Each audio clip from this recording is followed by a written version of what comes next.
అందరికీ నమస్కారం. ఇవాళ మనతో ప్రముఖ ఆస్ట్రాలజర్ జ్యోతిష్య శాస్త్ర పండితులు మాడుగుల శివప్రసాద్ గారు ఉన్నారు. జూలై నెలలో కుంభరాశి వారికి ఎలాంటి ఫలితాలు ఉండబోతున్నాయో వారి మాటలు తెలుసుకుందాం. గురుగారు నమస్కారం. గురుగారు, జూలై నెలలో కుంభరాశి వారికి ఎలాంటి ఫలితాలు ఉండబోతున్నాయి కాస్త వివరించండి. శ్రీ మహాగణాధిపతయే నమః.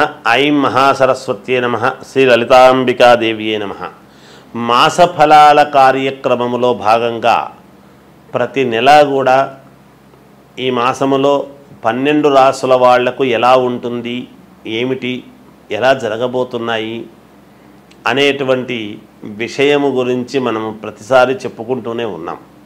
ఇప్పుడు కూడా జూలై మాసం అంతా కూడా ఎలా ఉంటుంది, ఈ జూలై మాసము అని మాసం అంటున్నాము కానీ మనము ఆంగ్లము పేరుతో మనము ఇంగ్లీష్ పదంతో మనం మాట్లాడుతున్నాము కానీ ఆషాఢమాసం అనేటువంటిది 6వ తేదీ నుండి ప్రారంభమవుతున్నది కాబట్టి జ్యేష్ఠమాసము అయిపోయి ఇక్కడ దక్షిణాయనము ఉత్తరాయణం అయిపోయి దక్షిణాయనము కూడా ప్రారంభమవుతుంది. కాబట్టి ఈ మార్పులు చేర్పులు అయనము ఎప్పుడైతే మార్పు జరుగుతుందో కూడా కొన్ని గ్రహాలు అనుకూలముగా కొంతమందికి చిన్న చిన్న స్వల్ప ఏదో మిశ్రమ ఫలితాలుగాను ఉంటాయి.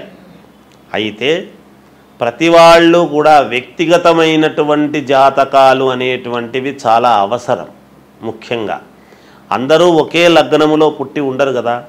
ఎవరెవరు ఏ లగ్నములో పుట్టి ఉంటారో ఆ లగ్నము నుండి మనము చూసుకోవాల్సినటువంటి అవసరము ఉంటుంది. కాబట్టి పైగా ఈ మాసములో శని వక్రగతి అనేటువంటిది కూడా ఉన్నది. కాబట్టి ఎవరెవరికి ఎటువంటి ఫలితాలు ఇస్తారు, ఏమిటి, ఆ ఫలితాలు ఎలా ఉండబోతున్నాయి అనేటువంటి దాని గురించి ఇప్పుడు నేను మీకు క్షుణ్ణంగా తెలియజేస్తాను. కుంభరాశి వారికి ఈ జూలై మాసంలో చాలా అంటే చాలా బాగుంది, అనుకూలముగా ఉంటుంది కాక. వృత్తి ఉద్యోగాల పరంగా సమస్యలు ఏమైనా ఉంటే అవి అధిగమించి తీరుతారు. తప్పకుండా వాటి నుంచి మీరు బయటపడేదానికి అవకాశాలు ఉన్నాయి. ఆ సమస్యలు ఎటువంటి సమస్యలున్నా ఆ సమస్యలను మీరు అధిగమించి తీరుతారు గాక.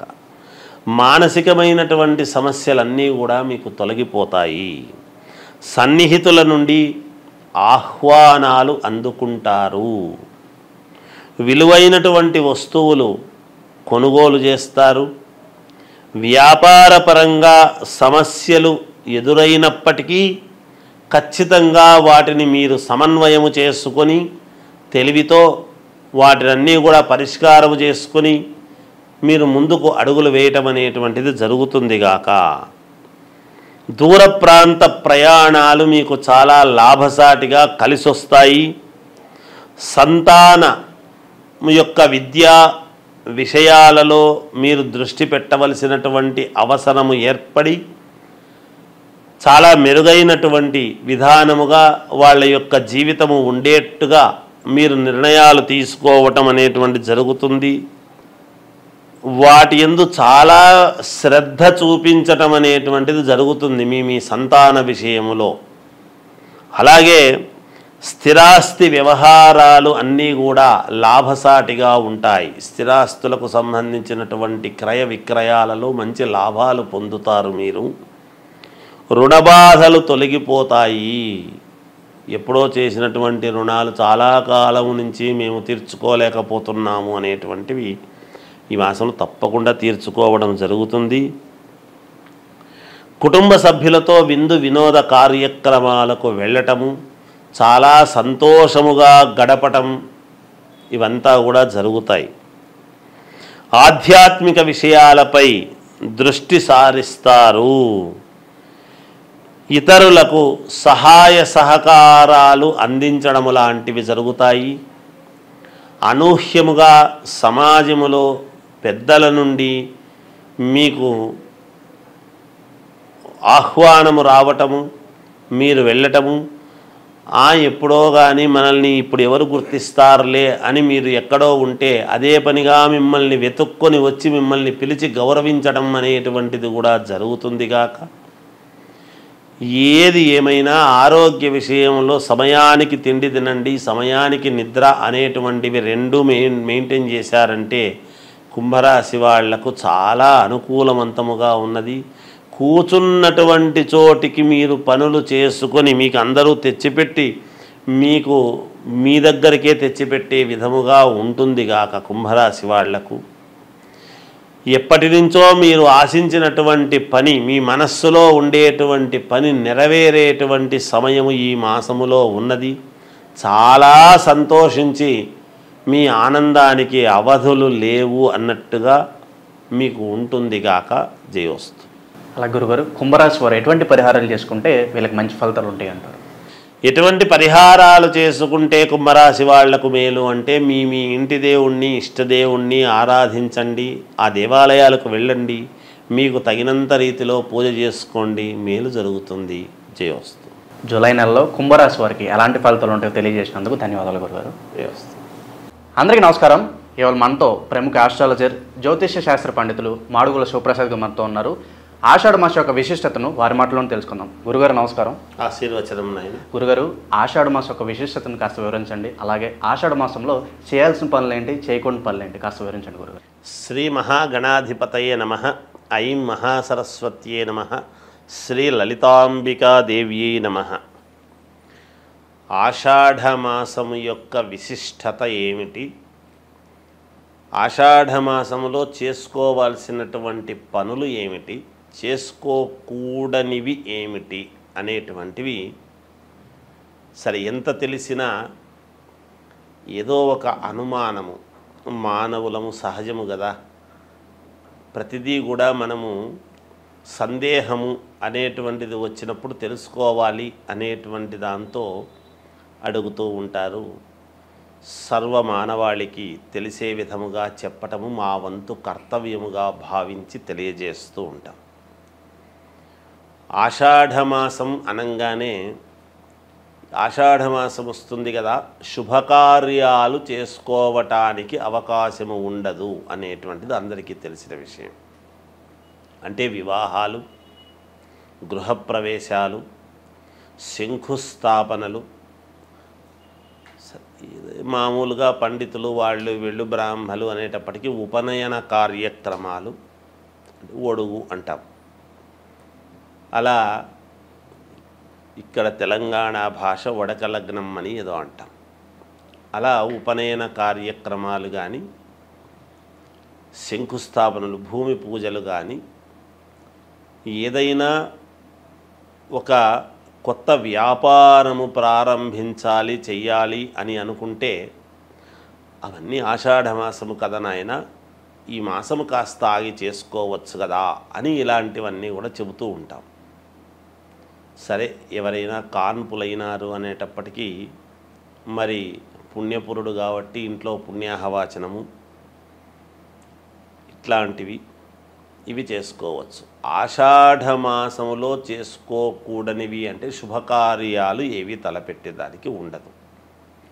అయితే ముందుగా ఎవరైనా పెళ్లి సంబంధాలు మాట్లాడుకున్న వాళ్ళు కానీ, వాళ్ళ ఇంటికి రావడము, వీళ్ళింటికి పోవడము, ఇటువంటివి ఏమో మామూలుగా సందర్భాన్ని బట్టి చేసుకోవచ్చు. ముందే మాట్లాడుంటారు కాబట్టి వాటికి ఏమీ ఇబ్బంది ఉండదు. ఎందుకంటే వివాహం అనేటువంటిది ఎలాగో శ్రావణ మాసము తర్వాతను పెట్టుకుంటారు మంచి రోజు చూసి. వచ్చిపోవడాలు, రాకపోకలు అనేటువంటివి సహజము కాబట్టి రెగ్యులర్గా జరిగేటివి జరుగుతూ ఉంటాయి. వెళ్ళవచ్చును, రావచ్చు. అదొక మార్గం. ఇక ఆషాఢమాసము చేసుకోవాల్సినటువంటివి ఏమిటి? ఇప్పుడు ఇవి చేసుకోవడానికి లేదు. శుభకార్యాలు, వివాహము, తర్వాత ఉపనయనము, లేకపోతే మనము ఎంగేజ్మెంట్ కానీ, అంటే నిశ్చయతాంబూలాల కార్యక్రమము అని ఇలాంటివి చేసుకోవటానికి లేదు. శంకుస్థాపనలు, కొత్త వ్యాపారాలు ప్రారంభం చేసుకోవటము కానీ, ఏదైనా ఒక షాపు ఓపెనింగులు కానీ ఇవన్నీ చేసుకోకూడనివి. ఇక చేసుకోవాల్సినటువంటివి ఏమిటి? మరి ఆషాఢమాసం అంతా ఖాళీగా ఉండాలనా? ఏమీ లేవా అంటే పరమ పుణ్యప్రదమైనటువంటివి ఉన్నాయనేది కూడా చెప్పాలి. ఏమిటి అంటే ఆషాఢమాసములో ఆషాఢ పాడ్యమి నుండి, అంటే అమావాస్య అయిన తర్వాత వెంటనే వచ్చే పాడ్యమి నుండి నవమి వరకు గుప్త నవరాత్రులు అని అమ్మవారివి ఉన్నాయి. ఇవి వారాహి నవరాత్రులు అంటాం. ఈ గుప్త నవరాత్రులు దేనికి? గుప్త పేరులోనే గుప్తము అంటే ఏమిటి అంటే రహస్యముగా చేసేటువంటివి. దాని యొక్క అర్థమే గుప్తము అని. రహస్యంగా ఎందుకు చేయాలి అంటే అందరి యొక్క దృష్టి పడటం అనేటువంటిది మంచిది కాదు కాబట్టి కొన్ని పూజలు అందరికీ తెలిసేట్టుగా చేస్తాం. ఈ గుప్త నవరాత్రులు అని ఎప్పుడైతే రాత్రి శబ్దముతో మనము మాట్లాడుతూ ఉన్నామో ఇవి సంవత్సరానికి ఎప్పుడూ కూడా మామూలుగా ఉగాది పండుగ సమయంలోను, ఇలాంటి ఆషాఢమాస సమయంలోను, తర్వాత శారదా శరన్నవరాత్రోత్సవాలు అని ఇలా వస్తూ ఉంటాయి. మనకందరికీ దసరా పండుగలు మాత్రమే ప్రాచుర్యం, అందరికీ కూడా తెలిసినటువంటిది. మిగతాటివి కాదా అంటే ఇవి కూడా ఉన్నాయి. ఇది రైతులకు చాలా ముఖ్యమైనటువంటివి ఈ గుప్త నవరాత్రులు అనేటువంటివి. ఏమిటి రైతులకు? ఎందువలన అంటే వరాహలక్ష్మీదేవి అంటాం.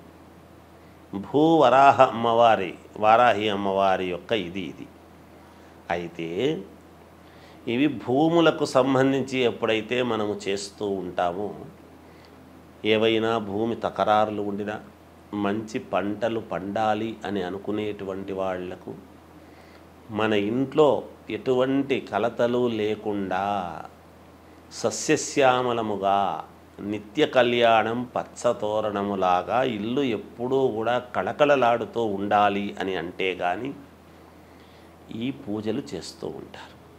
ముఖ్యంగా రైతులు భూములకు చేసేటువంటి పూజలు ఏమిటి? ఈ నవరాత్రులు ప్రతిరోజు కూడా భూమిని పూజ చేస్తూ దశమి రోజు అనేటువంటిది ఒకటి ఉంటుంది. తర్వాత వచ్చేటువంటి ఏకాదశి, ఇత్తనాల ఏకాదశి, ఆషాఢ శుద్ధ ఏకాదశి, తొలి ఏకాదశి అని వస్తున్నది. రైతులకు చాలా ప్రాముఖ్యత కలిగినటువంటిది. ఈ దశమి నాడు ఈ నవరాత్రులు ఎప్పుడైతే అమ్మవారిని భూమిని మనము పూజ చేస్తూ ఉంటామో, మరి పంచభూతాలలో ఒకటి అయినటువంటి భూమాతను ఎప్పుడైతే మనము నమ్ముకొని కదా ప్రతి రైతు కూడా పూజ చేస్తాడో, ఆకాశము కరుణించి వర్షాన్ని ఇవ్వటం అనేటువంటిది దశమి నాడు జరుగుతుంది. ఈ చేసినటువంటి పూజలకు చాలా సంతోషించి ఎప్పుడైతే దశమి రోజు ముందు రోజు వానలు కురుస్తాయో, తొలకరి వానలు అని చినుకులు పడతాయో, మరుసటి రోజు సేద్యము చేసుకొని ఇత్తనాలు వేసుకోవటానికి రైతు ఇలా ఆకాశం వైపు చూస్తూ ఎప్పుడు కరుణిస్తుందా అనేటువంటి ఇది చూస్తూ ఉంటాడు. రైతులకు చాలా విశేషమైనటువంటిది, పుణ్యప్రదమైనటువంటి మాసము ఈ ఆషాఢ మాసము. రైతులకు చాలా ముఖ్యము అని అంటున్నాము అంటే మనందరికీ రైతు ముఖ్యము కదా. అన్నము అనేటువంటిది, రైతు అనేటువంటి వాడు లేకపోతే అన్నం ఎక్కడి నుంచి వస్తుంది? మనకు ఏ పంట రావటం కష్టమే. అందువలన అలా పంటలు పండించేటువంటి రైతులు చాలా సంతోషంగా ఉండటానికి ఈ ఆషాఢ మాసము అనేటువంటిది చాలా ముఖ్యమైనటువంటి మాసము. ఒక రకంగా రైతులకు చాలా పుణ్యప్రదమైనటువంటి ఇవి వస్తూ ఉన్నాయి అనేటువంటిది తెలియజేస్తూ జయోస్తు. ఆషాఢ మాసం యొక్క విశిష్టత, అలాగే ఆషాఢ మాసంలో చేయాల్సిన పనులు, చేయకూడని పనులు వివరించినందుకు ధన్యవాదాలు గురుగారు. జయోస్తు.